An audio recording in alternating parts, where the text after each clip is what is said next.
Hey guys, it's Ross Scott, and on the Space Cat today we're joined by the one and only Winning Smile, because we're going to take a look at his gambling buddies in the lodge. And here they all are. Oh, and there he goes. That is probably one of the rules of sabacc, that you fall over. So yes, here are all the various patrons of the lodge who decided they like to gamble. So let's check them out. Let's pop his gun back up there. Now, this guy, what's his name? Argus Six Eyes Panox here. And this was the guy that we saw very briefly in behind the scenes with Warwick Davis and Lord and Miller when they were still on the production. So let's see what it says about him. Argus Six Eyes Panox has some clear advantages when playing cards. His 6 flexible eye stalks are characteristic of his Azumel heritage. They are also responsible for his nickname and reputation for peeking at other players' hands. Thoughtful Six Eyes literally chews his cud as he keeps an eye on the competition. And you see that he's wearing a Nerf leather overcoat, which is very attractive. And there he goes again. Now we'll just have a look at this guy here.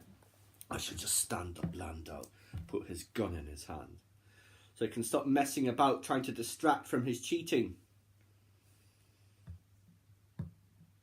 There you go, Lando. So, the twins. Their nickname is misleading, as Lark and Junk are not twins, but rather a single entity with 2 heads, like the sports announcer at the Boonta Eve Classic. That's the norm in the Danzakan species, single entity with 2 heads. House rules state they must play as a single player. Otherwise, they'll be suspected of tactically driving up the pot and then splitting the winnings. And we see that they have electrosensitive antennae, which are these. Now, let's have a look at this guy. Karj. Bad luck sticks to Karj. He has a troubled marriage, a clunker of a ship, and crushing debts. It's his foul-tempered, distracted state that makes him a welcome addition to the sabacc table. He can be counted on to lose his money as quickly as he loses his temper. And he has an oiled head wrap to keep his scales from drying out. And there you go again, Lando. And that is there. What are you playing at, Lando? I'm going to move you right over to the side. Look at his foot there. That's just ridiculous. I suspect Calrissian's planning a big heist the way he's trying to distract everyone. Next guy is the big guy. Or Big Eye. The Octoroid smuggler Glaucus is known alternatively as Big Guy and Big Eye, though his loose grasp of basic means he doesn't notice the difference. He prefers to watch rather than play, as the values of his cards are too often given away as a reflection in his huge eyeball, and his hands are too small to conceal the cards. And he has atmospheric exchange, breathing tubes. Here. This is ever so slightly reminiscent of the Vorlon encounter suit, I must say. Now, this guy down here. Therm Scissor Punch.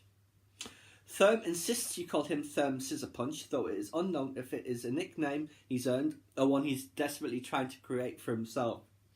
The Nephrin relies on his fearsome appearance to intimidate other players, because the truth is he's fairly mediocre at cards.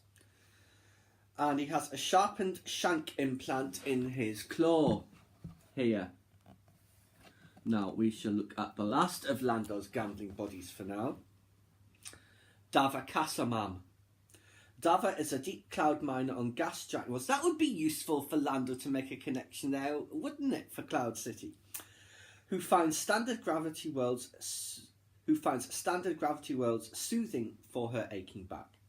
A hulking Elnacon, she must wear a pressure helmet to keep ammonia gas flowing through her lungs. Kasamam has a stoic sabacc face and a gentle demeanour despite her intimidating size. And she has a transparent steel dome here. So that is the various lodge patrons who decided they were foolish enough to play Lando Calrissian at sabacc. Yes, very interesting. I do recall several of these But, I mean, they are background. I mean, I think this guy's sitting next to Lando, and so is this one. But these are on the other side of the table. You don't really get a proper look at them. But there you go, guys. For now, that is just our look at the patrons of the Lodge on Vandor who decided they wanted to place a bet against an expert card shop. Please subscribe to my channel if you enjoyed this content. Leave me a comment, a suggestion what upcoming topic you'd like to see discussed. Or like the video.